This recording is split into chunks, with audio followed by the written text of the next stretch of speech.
The following is an excerpt from Season 1, Episode 1 of the Dudes Camping Podcast, Scary but True Campfire Stories.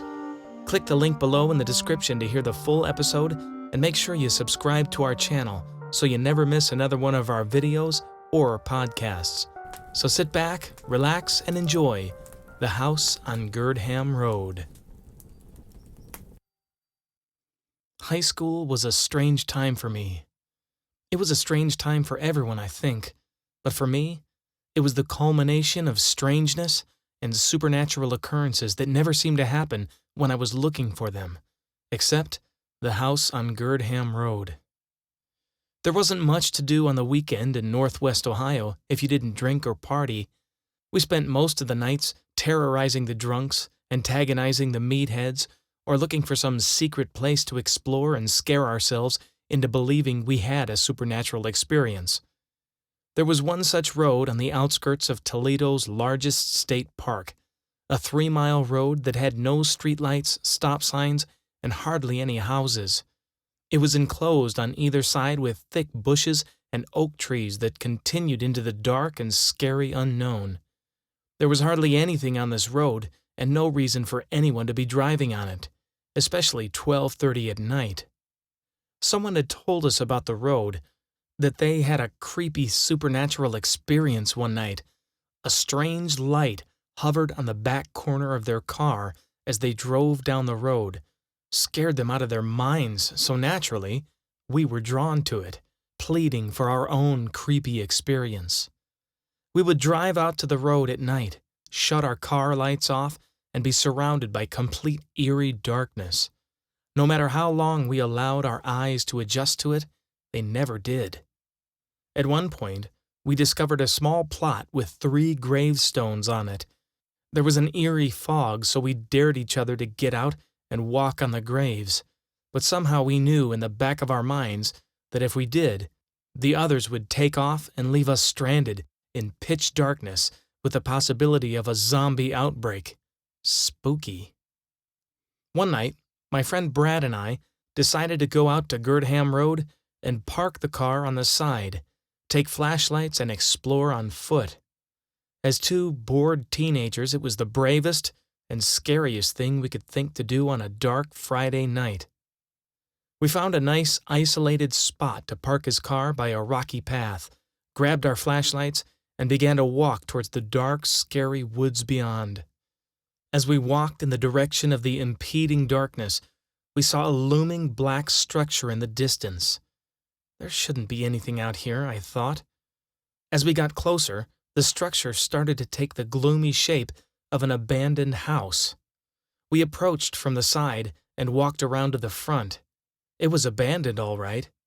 A dilapidated, 3-story house with broken windows, a torn and hanging awning, siding peeling off the structure, and a paint job from 100 years ago.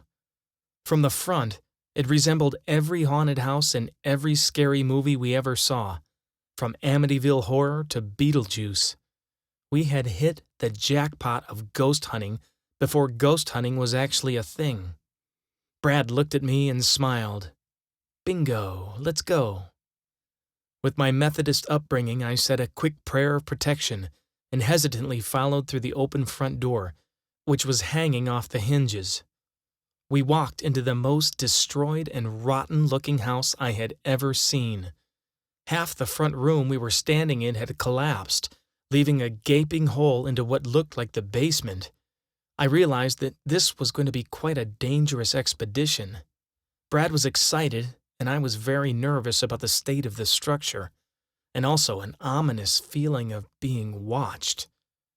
We circled around the gaping hole and made our way into the kitchen area. Every step I took felt like the floorboards would give way and I would plunge into some bottomless pit of hell below. The house was pretty barren except for a few cabinets on the wall and a rotten wood china cabinet leaning with one side broken through the floor.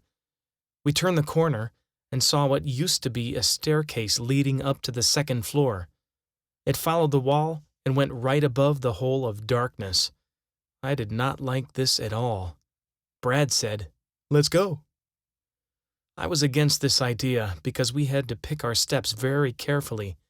You could see right through the stairs, and each wooden beam was a potential pitfall waiting to break and send us into Sheol below. I thought that if we heard a voice or an apparition appeared or something grabbed me in the darkness, I wouldn't be able to turn and run. I would simply fall and break my leg. "You go up and see if there's anything worth exploring," I said to Brad as I stopped, steadied myself against the wall, and prayed for divine protection. He looked at me with male goading and said, "Come on, let's go." "No, go up and see if there's anything worth exploring first. I'm worried about these steps." He sighed and continued slowly up the steps in Peter Venkman fashion. I looked around the vacant house for any movement or ghostly apparitions. I still had this awful sense of being watched by something unfriendly, something standing so close to me that I could feel its breath. I swung the light around and saw nothing. The shadows kept moving and I wasn't doing anything to make them move. That creeped me out. Finally, Brad came back down the stairs. "There's a big pile of debris right at the top. I can't get past it. Let's explore the basement." I don't think so," I thought to myself. I am not going into the pit of Hades just for fun. At this point, I had had enough of the creepy house and was ready to get the heck out. I finally convinced Brad that we should come back with some gear so we're prepared for anything: ropes, boots, and maybe a video camera for some supernatural videography.